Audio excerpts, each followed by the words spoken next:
নমস্কার বন্ধুরা, রুদ্র vlog simple house wife চ্যানেলে তোমাদের স্বাগত। আজকে তোমাদের দেখাবো পোনা মাছের টক রান্না কিভাবে করবে। তো আমি এই যে কড়াইয়ের মধ্যে সম্বরা, পেঁয়াজ আর লঙ্কা দিয়ে ভাজতে লেগেছি। তার আগে দেখো আমি মাছ ভেজে রেখেছি, মশলা বেটে রেখেছি, আর এদিকে ঢেঁড়স বেগুন এটাও ভেজে রেখেছি।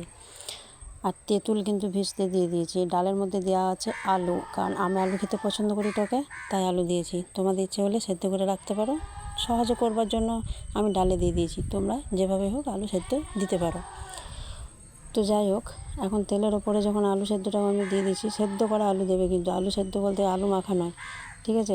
সেদ্ধ করা আলু দিয়ে দেবে তেলের ওপর। পেঁয়াজ লঙ্কা এসব দেওয়া আছে।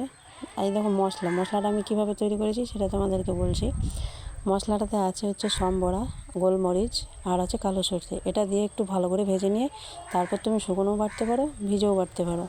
তো আমি তাই বেটে নিয়েছি এবং এইগুলোর মধ্যে মশলাটা দিয়ে দিলাম। মশলাটা দেওয়ার পর আমি দেবো হচ্ছে যে ঢেঁড়স আর বেগুন ভেজে রেখেছি সেটা। এখন দিয়ে দিচ্ছি নুন হলুদ, ঠিক আছে? নুন হলুদ মাখানোর পর দিয়ে দেবো ঢেঁড়স বেগুন যেটা ভেজে রেখেছি, সেই ভেজে রাখা ঢেঁড়স বেগুনটা দিয়ে তারপর নাড়াচাড়া করব। তোমরা এভাবে বানিও, খেতে ভালো লাগবে, একবার বানিয়ে দেখো। তো এইখানে আমি তেঁতুল যেটা ভিজিয়ে রেখেছিলাম সেটা তেঁতুলটাকে ভালোভাবে গুলে নিলাম বাটির জল, এই যে দেখছো জলে ভালোভাবে গুলে নিয়েছি।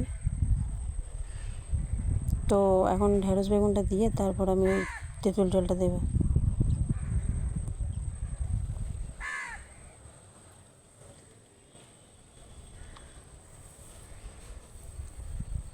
তেঁতুল জলটা দিয়ে দিলাম। এখন একটু ফুটলে তেঁতুলের টেস্টটা বাড়বে। তো আমি একটু ফুটিয়ে নিয়েছি ভালোভাবে। তারপর হচ্ছে দিয়ে দেবো আমি মাছগুলো। এই মশলা দিয়ে কচুর টকও ভালো লাগে। এইভাবে কচুর টকও বানাতে পারো, সেটা তোমাদেরকে আর একটা ভিডিওতে দেখাবো। তো এখন দেখো মাছগুলো দিয়ে দিয়েছি।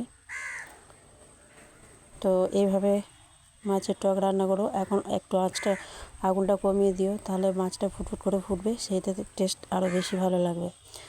তো বন্ধুরা, আজকে যে পোনা মাছের টক রান্না করে তোমাদের দেখালাম, এটা তোমরা রান্না করে দেখো, ভালো লাগলে কমেন্ট করো।